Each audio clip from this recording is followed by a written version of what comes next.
Hello, hello, hello, and welcome back to another episode of Two Angles on Angling. This is Jordan with my co-host. It's Ryan, guys. What's up?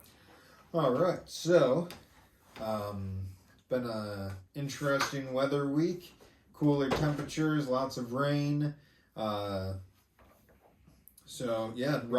has had many, many days on the water. I've only had one, so I'll just kind of review that quickly. Last weekend, the trolling motor busted, and so we ordered the part, the new casing for the top, and then yesterday, Came in quick. Yes, very quick. Very impressed with that. So, yesterday morning, changed it out. It was a lot easier than I thought. So no problem. I had to look up a quick video on YouTube for the one part. Easy peasy. However, when we put it back together, when we had the trolling motor lined up with the pedal flat and everything, basically we had it in the opposite direction. So when I got out on the water today on the canal to test it out and fish, I was like, why am I'm turning and I'm going the wrong direction? I'm like, what the hell's going on? And I'm like, okay, is the arrow pointing in the wrong direction? I'm like, so figured it out, went back to the launch and took it apart, fixed it, and then the fishing began. And it was pretty good. Spinnerbait and crankbait caught about 7 largemouth, nothing crazy, but still fun and just, nice fight. And the first one that I had on the spinnerbait, legit no idea that I even had a fish on, and I was like, man, these the blades just aren't moving, man. Like, I don't know what's going on. And then all of a sudden, like, I just feel it rising, and then I see a fish come up and hit it, and I'm like, okay. And then it hit it, and so that was the best fight by far. And yeah, the water was a little dingy, and it seemed lower than the last time I was out, which seemed crazy because we got all that rain. So I don't know. I don't know. What day was this? Today I fished on the canal. Yeah. So what I can tell you for sure is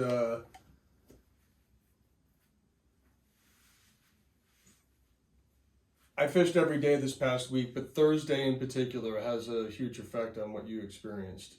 So when I was out on Thursday, we had huge east winds. And we had 2 days of east leading up to that even. Yeah. But they were light. They weren't anything crazy, like northeasts and easts. That day, it was huge out of the northeast. Like, I think the gusts were in the 30s. Sometimes it felt like it was even bigger gusts than that. Like, there was times where I felt like the skin in my face was being, like, just eroded away by the wind and the rain just blasting me. And when we first went out of the lake, it was getting big, but I don't mind like 1 to 3 foot waves. Like, I prefer it. There was nobody out there, and we just started hammering fish like immediately, and it was awesome. And then it was getting to the point where my speed was ridiculously fast. Like, it was 1.5 miles an hour, and we were fishing like 30 to 40 feet of water. So like getting, at 1.5, you have to put some heavy weights on to stay on bottom. Sure. So that was a struggle, like getting down. And then eventually we were flowing at 2 miles an hour. Like, we were hauling. Yeah. And I'm like, man, the wind was big, but not big enough for us to haul like that, right? Yeah. So I'm like, wow, shit. The waves are starting to get big. Intervals were like really tight. I'm like, we got to get out of here before it just takes us an hour to get in. Yeah. So that drive in was abusive because the intervals were so tight. So it was just constant knocking. And but we got in. It took us probably about 25 minutes to get in from where we were. But I just, because I got to stand. with the wind and the rain and the waves like Yeah. hitting the windshield, like I can't see shit, so I just stand and just take the abuse. Yeah. So then when we got to the river, we ended up catching a bunch of fish in the river. It was awesome. It was totally frenzied. When I came back into the lake as I launched from Buffalo, you know how like just downstream of Roundhouse there's this huge like weird almost X-shaped shoal there, right? That usually sits about 3 feet under the surface. As I was coming back into the river, like quick side note, my nicotine pouches got completely soaked and I ran out of nicotine. Thankfully, this dude who was fishing with me, Dustin, was dipping. So I'm like, dude, I'm gonna have to bum dips off you, man. I haven't dipped in years, but I won't take a lot. I just need little hits. Cause I only do 2 milligrams. Like I'm not a psycho. Like there's dudes out there doing like 9s and 12s. I'm like, what is going on? Just a little bump is nice. Just a little pulse. And so anyway, I'm salivating like crazy. So I stop just after I got underneath the Peace Bridge to spit. Because the wind was howling, I didn't want to get it all over my boat and probably hit the dude behind me. So I spit and I looked upstream at Roundhouse and I saw like a bunch of shit in the water there, and I'm like, what? I don't even know what I'm looking at right now. So it kind of looked like the ice boom, but I'm like, this is way too early for them to put the boom in. So I'm like, I got to go check this out. So I ran towards, and as I was getting close to it, I was like, holy shit, dude, that's that shoal. It was 3 feet out of the water. Like when I came to the Peace Bridge, there were huge portions of the bank that I have never seen before. Like they were completely out of the water. In the harbor, there were 2 feet of exposed rocks with zebra mussels on them. Like that's like these are rocks that are permanently underwater. Like weeds were laying on the ground in certain spots. Like that's how big that seiche was. Like it just so much water got pushed, right? So it still hasn't fully rebounded. It's on its way back for sure. But because the water's close, but still today, when I was out there today, there were like little nubs that you could still see. So that's why, despite the rain, a ton of water got sucked away. So like the river is flowing, lower. Yeah, like the one spot I fished in particularly, I was like, wow, this one, I swear I was in like 4 or 5 feet this time, and I'm at 2 foot or whatever. Wow, and like so I guess because Ohio experiences this all the time, because they're on the western basin, and because the prevailing winds are like southwest, they experience this a lot. Like they get these seiches where the water gets pushed over to our side of the lake. And then just settles back out towards their side, and they'll go like barren like that frequently, but we don't see it over here all that often because we don't get like easts typically aren't huge, but every once in a while they are, and I've never seen that before. It was nuts, but the fish didn't care, dude. Like the fish were like ravenous, man. Like it was definitely a wild experience. And I had another crazy, like on Friday, I had the same dudes. Instead of northeasts, we had big northwests and rain. And we hunkered down in the lower Niagara, and there was one other boat out. These recreational guys, these 2 twins that I see in a green Lund down there, and they crush it. Like they're awesome sticks, these kids. Not kids, they're dudes in their 20s, what am I saying? So they're down there crushing it, and but it was just us otherwise, and we stayed out of each other's way. Went up to Devil's Hole, caught a bunch of walleyes, dropped down into our park, caught a bunch of Lakers. Then we had this stiff northwest, so we went downstream to an undisclosed location and used the wind to push us through some areas, and there were bass just stacked in there. And super frenzied up. It was another solid day, but again, nobody was out. Super hostile conditions. The other days that I fished this week were all stable. like a mix of the lower Niagara and Lake Erie. And it was weird. I had, some days that I thought, like what Tuesday, for example, I thought was perfect conditions to hammer smallmouth, and we sucked. We just called it early. I was out reconning with the Silent Assassin, just he and I. I wanted to fish some areas to see if we could catch fish, and we didn't. We caught like 6 or 7, but like 5 hours, which is that's I wasn't like fishing places that I knew we were going to catch fish. Like we were trying to catch fish in new spots, and it just didn't work out. But at a level where I could deviate from my normal program and do it, like it wouldn't be comfortable. But who knows? There's a lot to explore on the river in the fall, and the river is very much a mystery to me in the fall. I don't understand it, but they're there somewhere in huge numbers. How they move around, I don't know. But then today I had almost the exact same conditions, just a little less wind, like more calm. And we absolutely throttled huge smallmouth today, a lot of them. But the bigger summary of the picture of what I saw, despite, like, one, we're recording, it's 6:45. It's been dark for an hour now. Like daylight savings was yesterday, last night. So now it's dark around 6. Sunrise is at 6:30 though, so we can start back to starting early again. But the trout are starting to get in there. Like there are plenty of Lakers around. People are already spending time on them.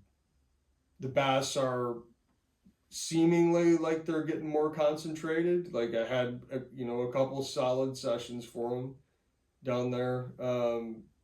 There's lots and lots of brown trout out there, but they're not really feeding all that much. People aren't really catching that many of them.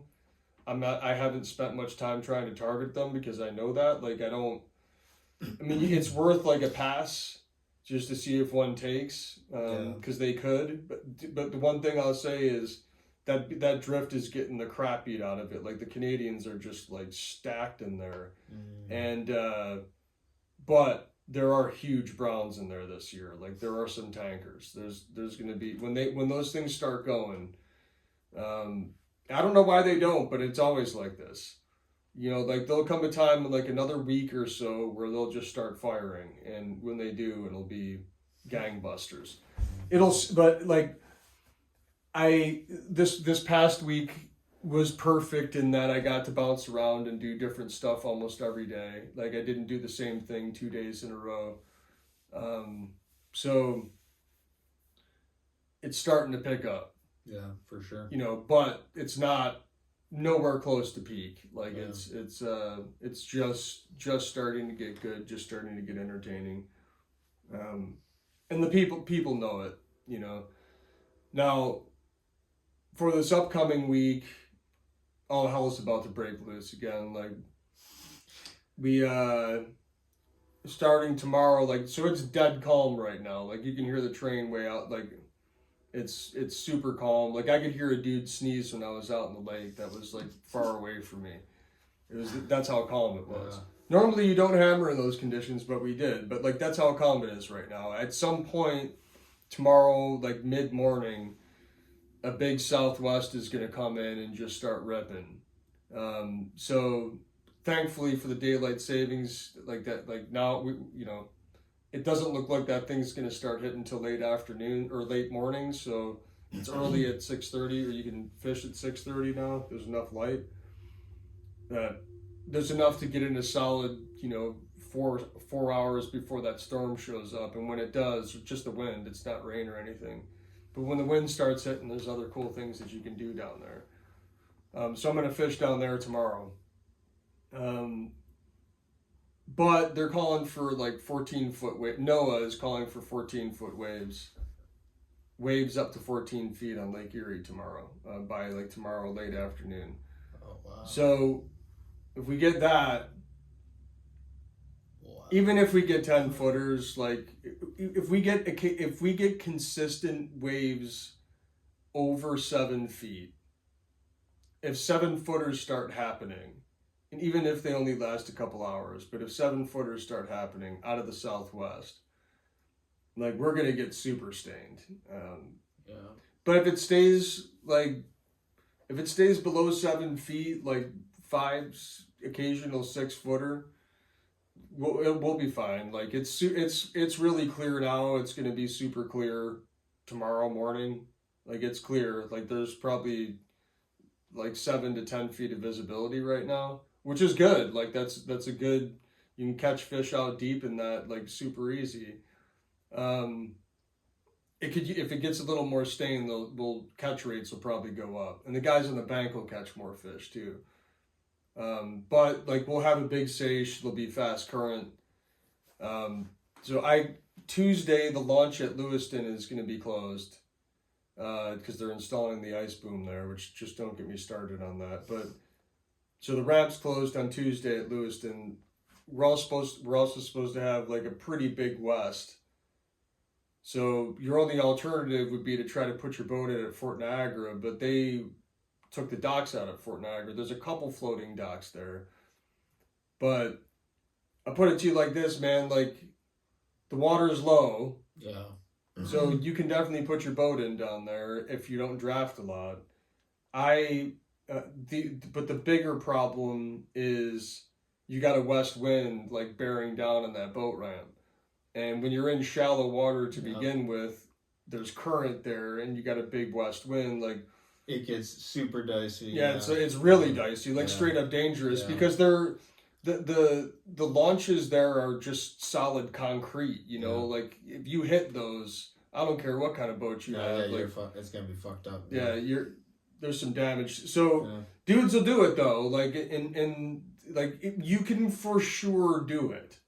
If you have been in the position before, like, it just for sure. To me, I'm looking at it like this. Like, so I have a client because like Monday, Tuesday, Wednesday, Thursday, and Friday will all be winds. If this forecast is right, will all be winds gusting into the mid-20s out of the west, from basically the southwest to the northwest, all week.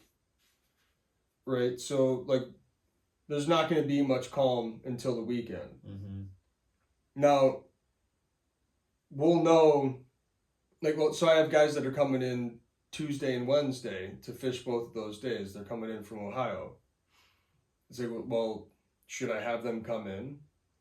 Because one, the water's probably going to be trashed. 2, on Tuesday, the boat ramp is closed. I'm not going to put my boat in at the fort.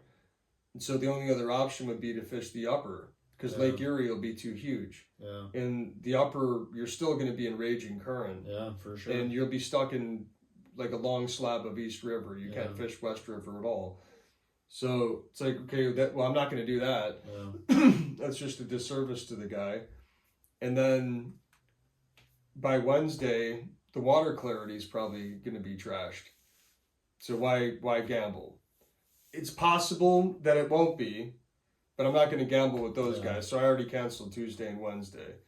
I'm optimistic that maybe Thursday, but probably Friday, will be in good enough shape to fish.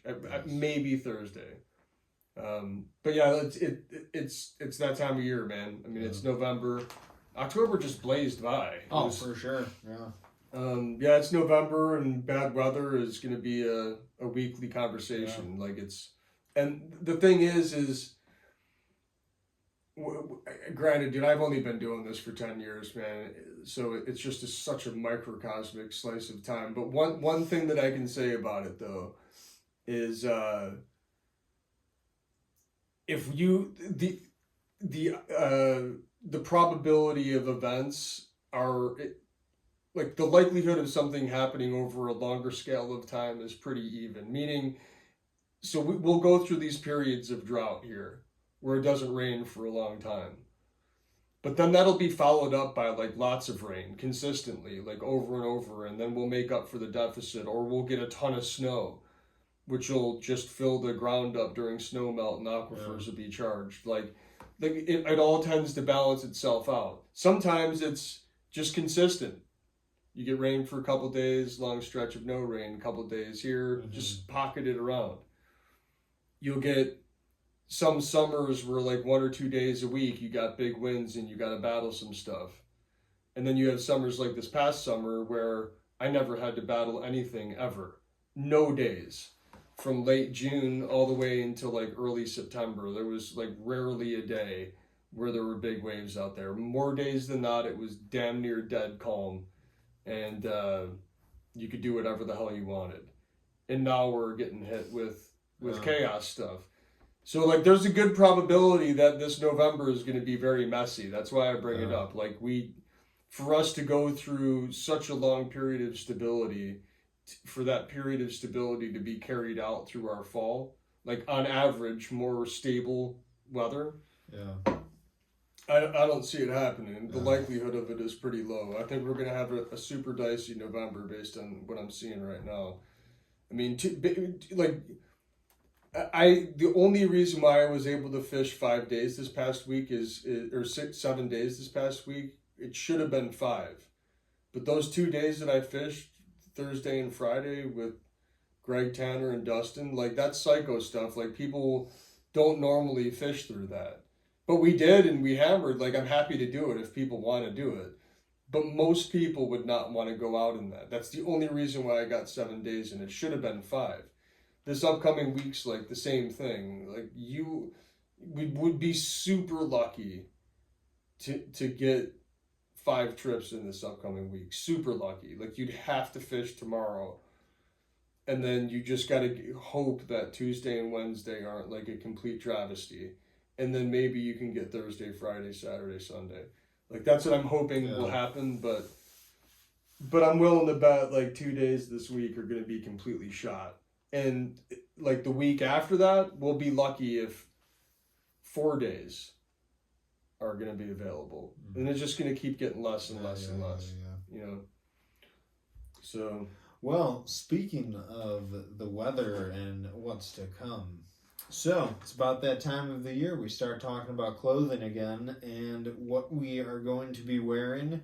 We talk about it every year, but whatever, it's a refresher and it's just something to go over. So for me, I mean, I haven't been out a whole lot yet this year, and most of the days I have been out, it hasn't been that cold. Today, on the canal to boot today, but it was sunny and gorgeous. I was in a t-shirt for part of the day. It was just a nice day today. So, but going forward, as it's cooling off, I've already switched over to my heavier pants. I have like the lighter poly cotton ones that I wear in the summertime out on the water, and then around this time I switch over to my heavier pants. So then I'll have those, heavier socks now, boots instead of, the flip-flops, unless you're Ryan. But no, he's got socks on right now. I don't think he's rocking the flops on the water. Yeah. And then I'll have like my merino lawn sleeve top, either my like hooded waffle, kind of like the one Ryan's got on, or just some sort of waffle layer. And then either a hoodie or, maybe a vest or a puffy, depending on how cold it is. And then my outer shell with my Carhartt rain gear. I got the bibs and the jacket. If it's raining, obviously rubber boots. But so far I haven't been out in any rain, so I've just been in my normal boots still. And I have nowhere near found the need for gloves yet, or anything more than a baseball hat. Sunglasses. I have completely abandoned the buff. The whole idea of it, it's done to me. It's just another thing. Even the band on the sunglasses broke off finally, and I was like, you know what? I think I'm just going to have to rock without it, because they're going to break eventually at some point again. So, versus this, whatever. They're good to go. So... Anyways, I think that is pretty much the rundown for me for the most part. At least for the upcoming little stretch of time. Once we start getting into December and January and everything, obviously there's going to be a little bit more of a different change in the outer layer. Instead of it being rain gear, it's going to be more like you have your striker suit and I have my Carhartt ice suit. So those two, like, man, we've been out in January and those things, and even if it is raining, some of those days we've been out when it is raining, you're still good in them, and we're warm, catching brown trout and everything, and having a good time. So yeah, it's not, like we talk about it every year that we do go over this, is like the outer shell is so important, because basically when we get off the water, it's you can get home, take the bibs, the jacket, the boots off, and then your one jacket on top, and you're like walking around. Yeah, you're good to do whatever, grocery shopping, whatever you got to do. So it's super easy. And like the other thing that Ryan will probably get to and say at some point is like, you basically have clean clothes on at all times, because the bibs, they're just your clothes don't degrade. Yeah, because they're always no covered sun by exposure. A bib. Right. No sun exposure, no fish slime and blood and all that stuff. So it's just a super simple system. And then gloves get added in, I guess, at some point as it gets super cold. Even just I'll talk about that. Oh yes, for me at least. I guess that's about it on that front. So there will be, hold on, one last thing, I guess. In the winter I probably will have a buff. I do have that, like that fleece one. That one's kind of the winter. Yeah, balaclavas. That type thing. Yeah. So I mean, just talking about, I'll be brief about the four seasons and then just focus on this. I don't really think about it in terms of seasons. It's temperatures. So like in the summertime, when the temperatures are when the days are starting in the upper 60s and ending or like peaking in the 80s, that's when I'm wearing shorts and a sun hoodie, right? Those clothes, and I'm also fishing walleyes a lot. Those clothes get destroyed. They get covered with blood, and the sun destroys them. The sun absolutely destroys them. So I have 6 outfits that I wear, from hat to shoes to top to bottom. I have 6, and every year all 6 of them were destroyed, and I buy 6 new ones. Okay, all of the rest of my clothes from 65 degrees and below, I keep for a really long time because they're covered with bibs. The bibs I recycle every 3 years. My bib system is kind of like what you mentioned earlier. If we're in, let's say, mid-20s and below temperatures, that's when I bust out that striker ice suit. Yeah. Now, I have a Sims Challenger insulated coat and bib. That's, and I'll talk about that in a second. That can also cover mid-20s.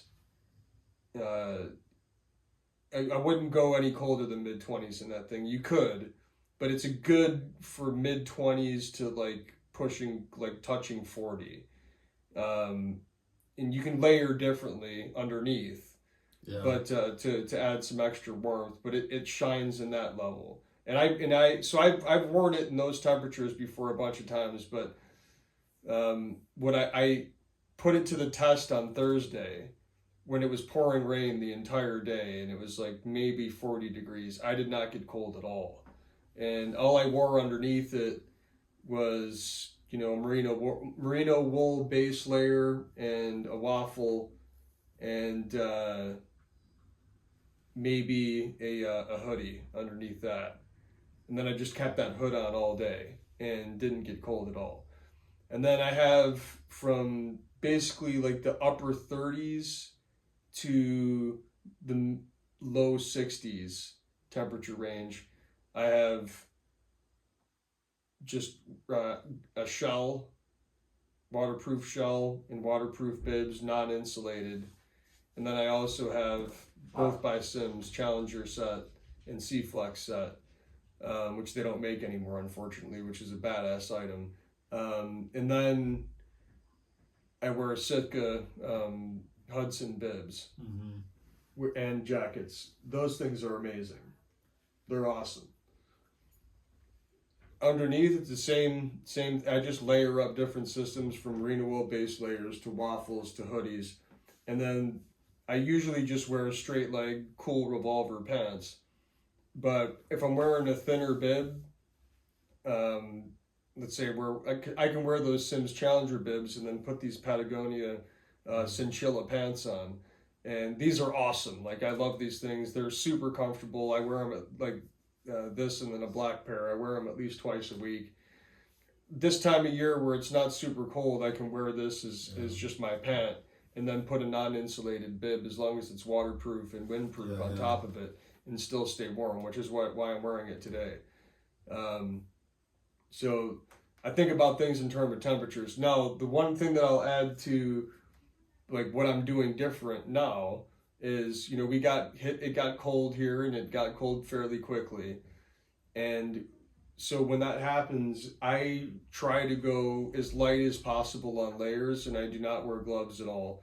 And I try to keep my head and my neck exposed a lot throughout the day, and then I'll hoodie up from time to time. But I'm big on hoodies. I don't like shit like pushed over my ears like hats, like ski hats and stuff. Like, I like a hoodie where I can put it there, cover my ears for a bit if I want, and then pull it back and let my head breathe. But I try to like dump heat as often as possible to like get acclimated to the cold. So because I when you guide in this weather, like dexterity is huge. Like, there's a lot of snags and a lot of knots that you have to tie throughout the day.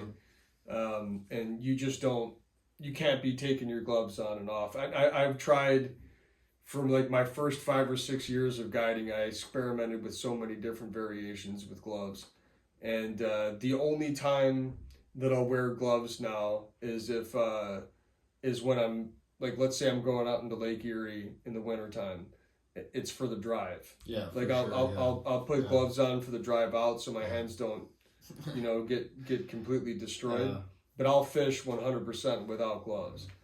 And especially when I'm on the lower, like but that's why big, like, deep pockets are important, and I can just I love how some of those ones have just right up here the chest pockets. The other thing that I'm doing is like trying to put on like an extra 5 pounds. And I don't even care what form it is. I'm not like, I've been fishing every day, so I haven't been working out much. I'll do like 100 reps here and there downstairs scattered throughout the week, but like just to get some extra blood flowing. Definitely not hard workouts. So I'm trying to pack on, another 5 or 6 pounds, just so I have extra insulation. Because that's huge. Like, the one thing that I've noticed is how quickly this year, and I don't know if there's a correlation there or not, but I spent a lot of the winter, and I've maintained it to date, doing tons of grip work.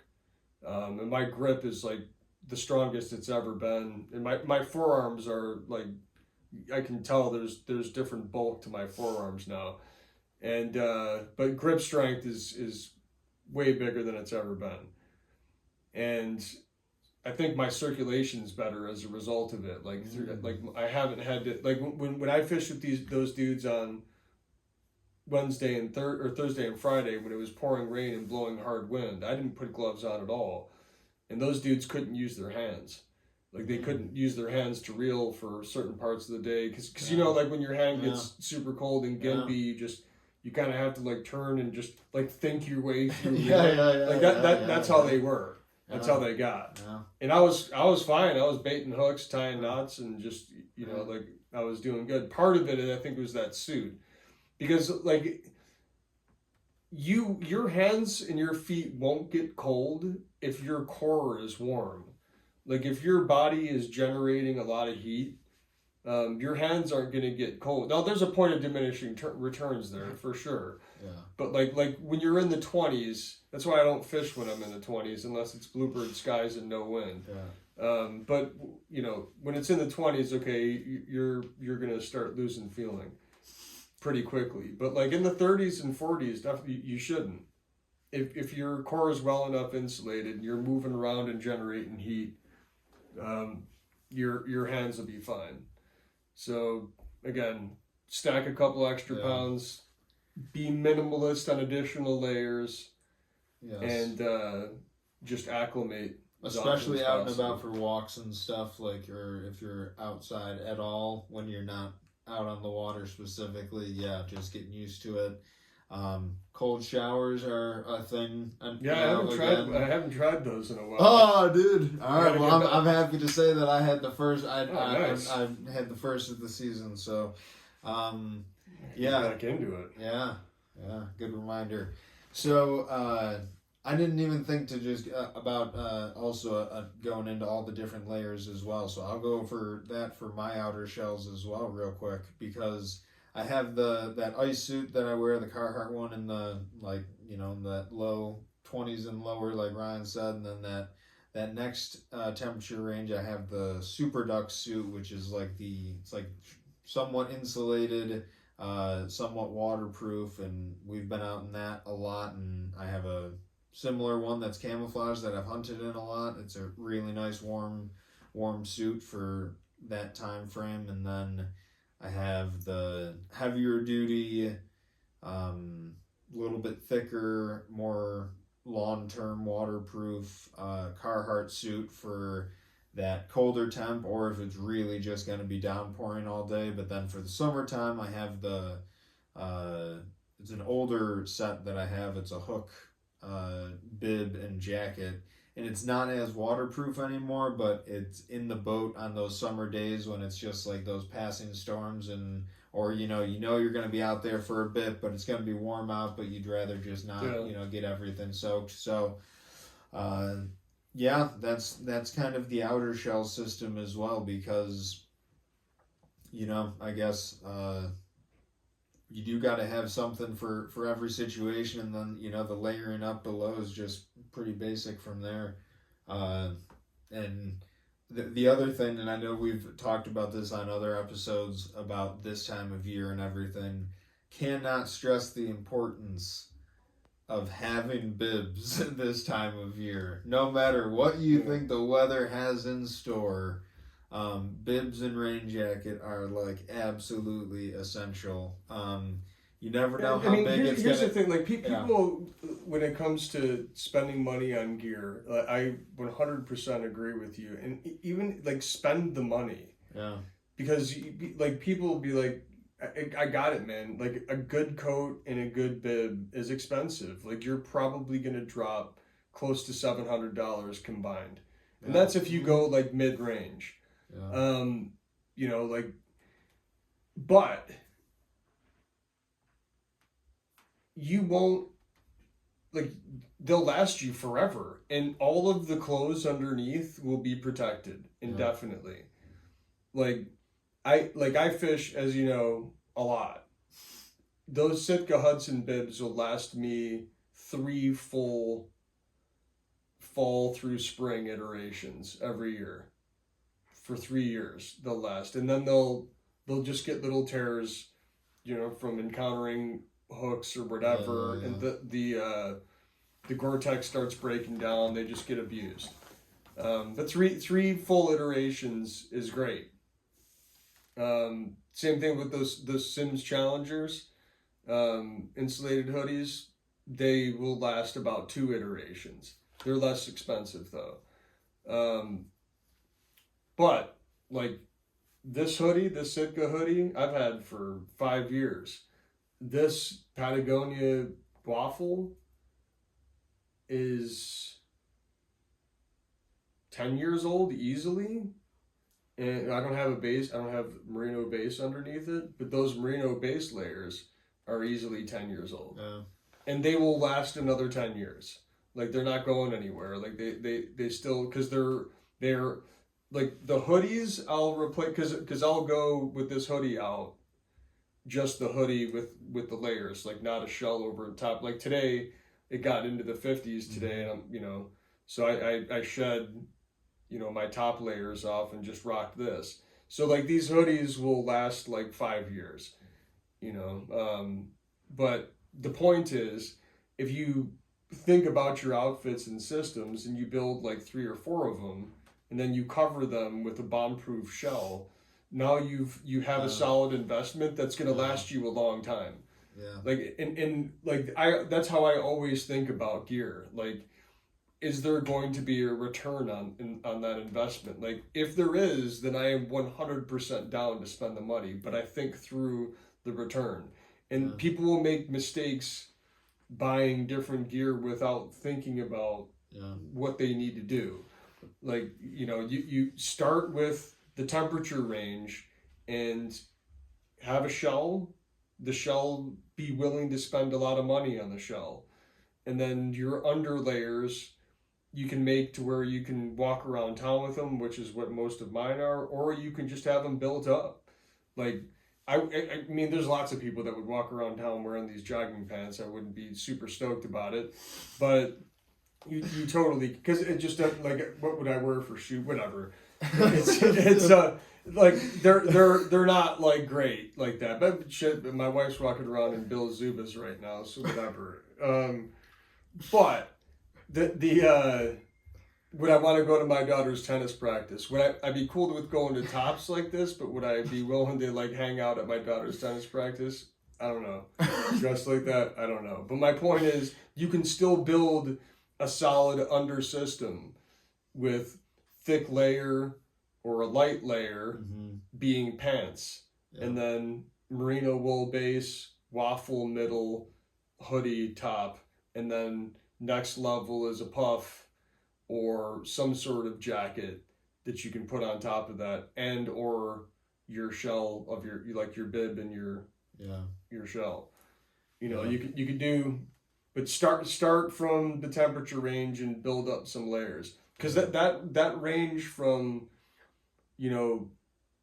or as you progressively get colder, you have to add stuff. It's either that or you buy more robust shells.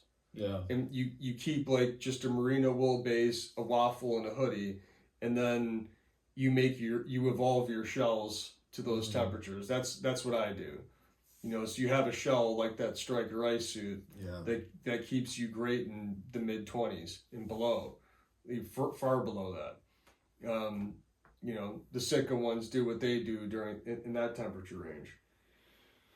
So do that and spend the money, and you'll find out that it's that one-time investment will last you numerous years. Even if you fish as hard as I do, like, it'll last you a long time.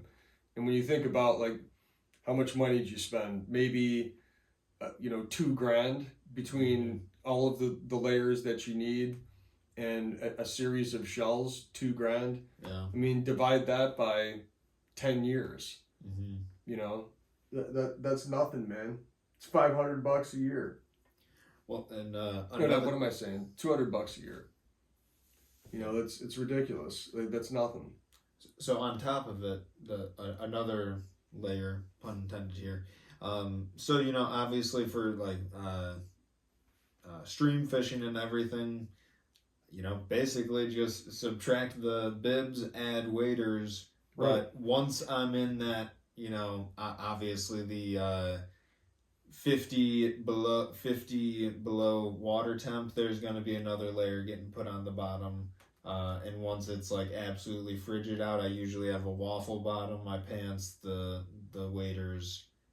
And then I'll peel back to a merino when it's a little warmer water. And then obviously, if it's warm enough to just barely, I'll just have pants, waders, and then eventually I'll just wet wade if it's that warm and I'm in a situation where I'm doing that. But that's few and far between. But if it's an option, that's the way to go. Huge point, dude. Because I never really layer my bottom. It's always my top. Yeah. Because my feet aren't standing in super cold water constantly. Like the cold will like form a seal around your boot and start sucking heat out of it, whereas the air doesn't do it nearly as fast. The other note, thank you for saying that, is the socks change definitely for me as well when I'm wading. I have much, like, these are the socks, these are the darn tough ones. Yeah, darn tough. These are the ones that I wear most of the time when I'm out fishing, especially in like the insulated, like muck boot style boot. Right.